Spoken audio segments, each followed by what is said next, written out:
other day, Julio called me and told me he cannot make the move within a couple of months as we planned. His mom was telling him that she needs still help at the house.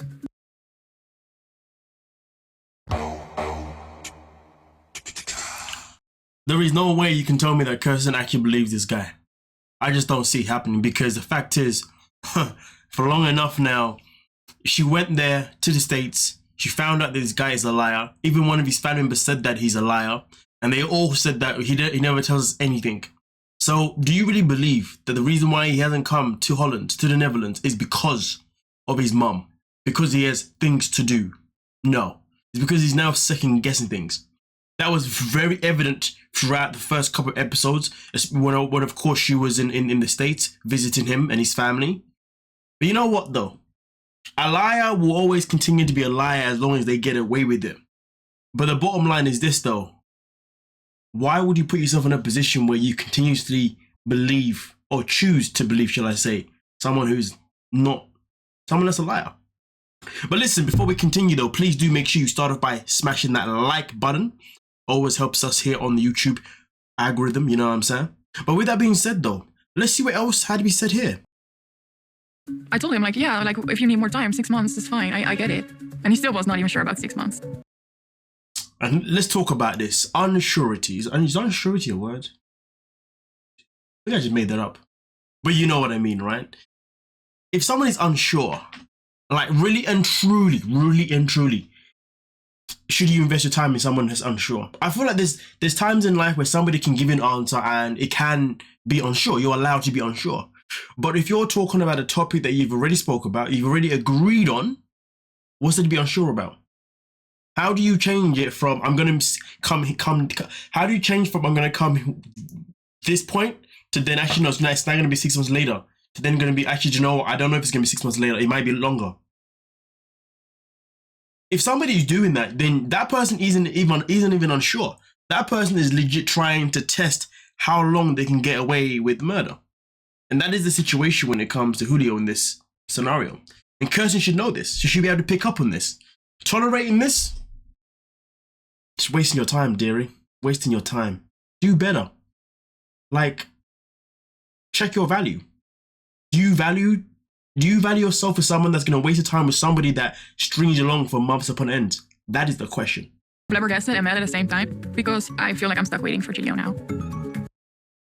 And that is the truth. That's exactly what you're doing right now, you know? No wonder why you're flabbergasted. I would be flabbergasted. I'd be furious. I'd be frustrated as hell, you know?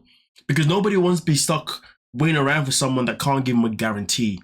I mean, if someone can give you a guarantee, it's okay to stick around and wait, you know what I mean? But if somebody can't necessarily give you a guarantee, then it's a problem.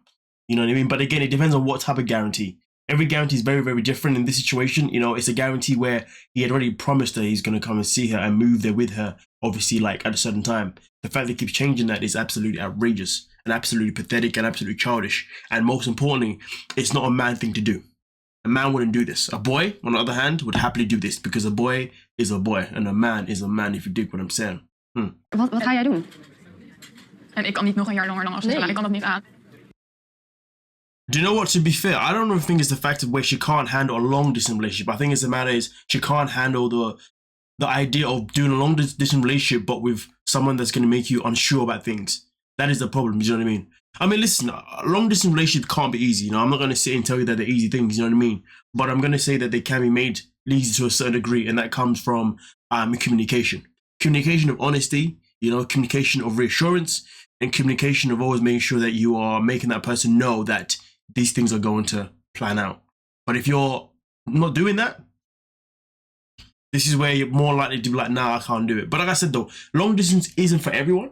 But I think in this situation here, they've basically been doing it anyway. It's just that he's now starting to go back on his word. So therefore now she's like, I don't know if I can do this anymore.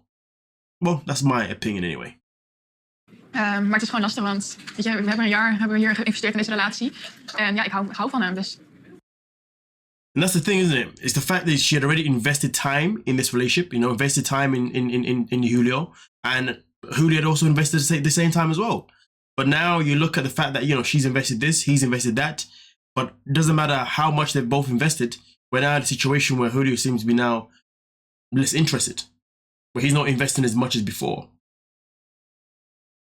My biggest issue with Julio is just that he can't be honest. That is the biggest issue for me with Julio. And I feel like that's probably the big issue that she can have with him. If he was honest about everything, different conversation. But he's not. And this is sad. Because like, if you love someone, why can't you be honest? I'm not saying you should only be honest to people that you love. I mean, for me, I'm honest to anybody. Like, it doesn't matter who you are. But if you have a deep feeling with someone, you like someone, you connect to someone, why would you want to lie to that person though? Like, what benefit do you get from lying to someone that you love, someone that you want to be with, somebody who you see as your person? That doesn't make any sense to me, to be honest with you. If there's anyone in this world that people should never lie to, it's your person. I mean, they wouldn't be a person if you have to lie to them. Usually someone who's your person because you can always tell them everything up front no matter what. So if you're in a position where you can't do that, well, then maybe that person isn't your person. And most certainly you're not their person either. Food for thought. Let that sink in. But hey. Hij moet op een gegeven moment nu ook gewoon echt gaan vragen van ja, het is nu of nooit. I mean, it's a fair point, but it's a fair question. No, it is even now or never. Ja, dus jij zegt eigenlijk dat ik hem een keuze moet geven. Ik vind van wel. Of je komt hier binnen zoveel maanden of het is klaar. I mean, listen. To be honest with you, I think you should be generous just to give him even a few more months. Hella generous. Listen, I'm not really someone that believes in ultimatums, but sometimes in life you have to ask questions because you have to think about yourself. You have to think about how this is affecting you mentally. And if you're someone who's now growing frustrated with the fact that you're waiting on someone or whatnot, sometimes you're going to have to be like, listen, it's either now or never because I've been waiting for you. And not only have I been waiting for you, but you've gone back on everything that we spoke about. And because you have, I'm now waiting for you. And the more I wait for you, the more excuses you come with. And the more I wait for you, the more delays that happen for some bizarre reason on your side. And the more I wait for you, the less important that I feel to you. The more I wait for you, you get the picture, right? So because of all this waiting, I've now come to a choice where I've decided that, you know what, I cannot do this anymore. So I got to find out whether you're on board or not. So you tell me now or never. For me personally, in that situation, I don't know if I'd ever necessarily be someone that would be now or never. I feel like I'd probably make my own choice and be like, you know what, listen, you've strung me along for so long now. So in reality, I don't ever want to ask you now or never. I'm just going to tell you that, listen, this is what's happened. This is how I feel. So this is why now I'm walking away. And to be honest with you, it doesn't matter what that person says back because somebody can say a whole lot of stuff back to convince you to stick around, which is fine. But understand this, if you stick around on the fact that you force someone's hand. I don't know if that's always a reassuring thing, to be honest with you. Why should we have to force someone's hand to stick around? You know what I mean? If someone wants to stick around, they'll stick around and they'll behave accordingly. But if I'm having to chase someone and tell them, hey, this, and that, and then they stick around just because I've said I'm going to walk away, I don't see how that's helping for the long run. Because once they've proven themselves, they're more likely to go back to how they were before. Taking you for a complete mug. But hey, man, let me know what you're thinking down below in the comment section and we'll talk about it. Don't forget to like, subscribe, and of course, peace.